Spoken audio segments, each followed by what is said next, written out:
G'day, I'm Dr. Peter Price of Classroom Professor. Welcome to this week's video in the Free Math Worksheet series.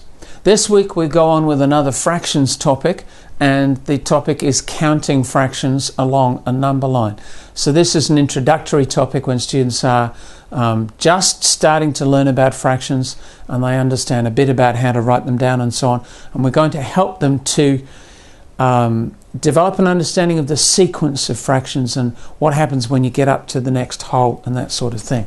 So here we go. So we've got a resource here which is quite helpful for showing fractions as a model, as a physical quantity. I'm going to start with quarters. Let me take one of those away. It's important that students realise that a fraction is a part of a whole. So we have to emphasize the fact that this is just one. This is one object. So if we had counters or blocks or some other sort of object, this is just one object. And so the important transition the students have to make in their thinking when they start doing fraction work is we're now talking about smaller bits than one. So the one is the whole countable object, but the fractions are bits of that object. And of course the parts come in different sizes, and the whole topic of fractions is very complicated. So we want to take our time with this.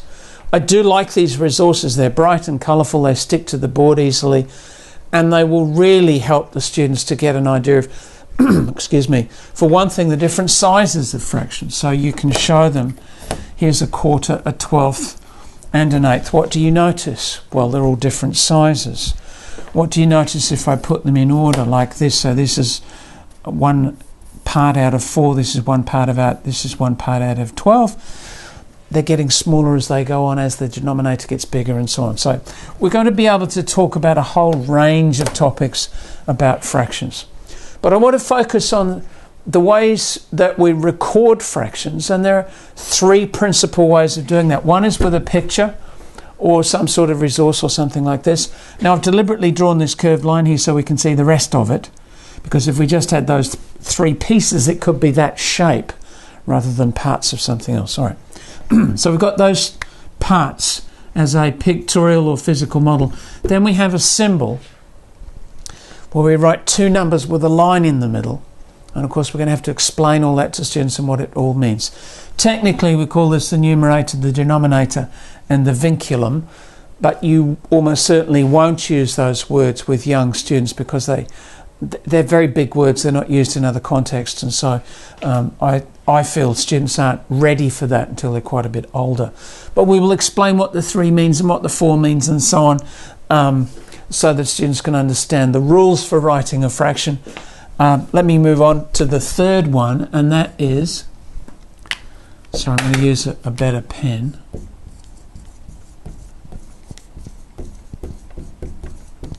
Three quarters, or I should say fourths. Okay, so we have these 2 different words. It depends largely on where you're from, and the word that you used when you were at school and so on. So in the United States you very sensibly call them fourths. I think that's a great word.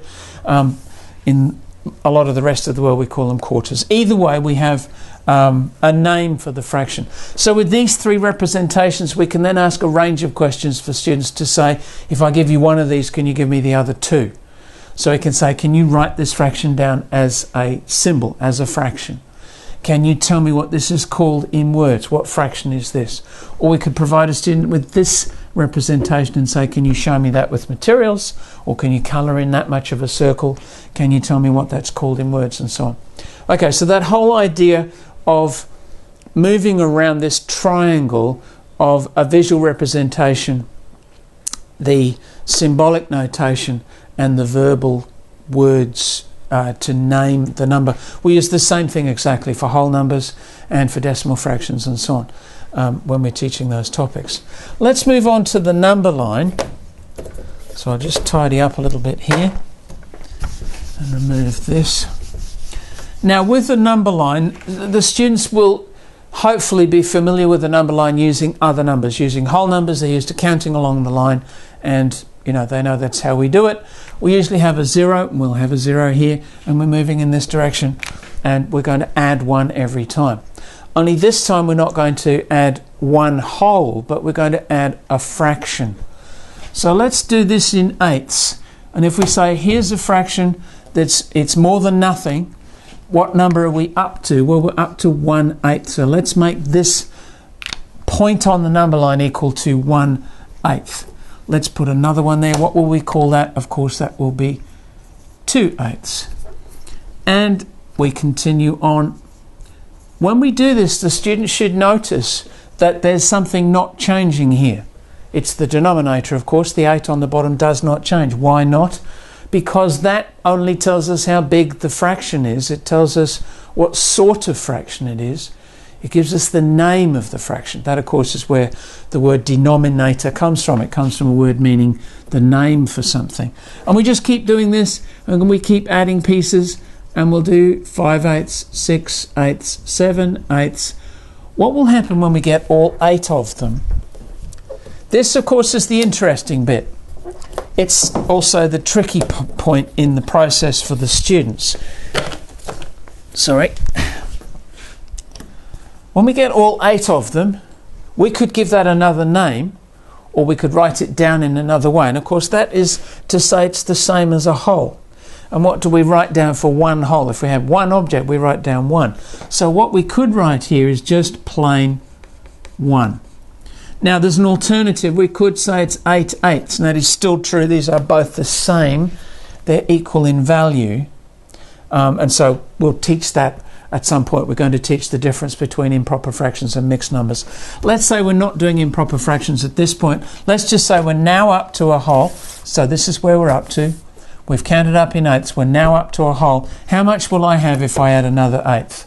So what's the next number on the number line? Of course, it's going to be 1. My pen's running out. And 1/8. And the next one will be 1 and 2/8. Clearly this is more complicated. When you get past the 1, we've been fine up until now. I chose 8ths deliberately because it takes quite a while to get up to the difficult part in the sequence, and we can count up to 8 quite easily. When we get past this, it's a sort of a transition. It's like regrouping when we're counting in ones in base 10. When you get to the 10, you have to change the name of the 10. You've got 0 on the end, and then you move into a new decade. Here we're moving into a new whole. It's a very similar idea mathematically. It's basically the same, just using different sized pieces. And so we progressively add more and more 8ths, and then we can say what happens when we get to 1 and 8/8.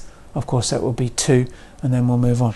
So this will give us plenty of scope for developing students' understanding, but the key part is this part here, where we reinforce this idea that these pieces are parts of a whole, and if you collect enough of them together, they equal a new whole, and then you can continue from there onwards. So there's a lot of work that can be done with this, and the worksheets really just get things started, I guess, on this topic, and I hope that you find them useful. That's it for this video. I look forward to seeing you next time, and that's it from me.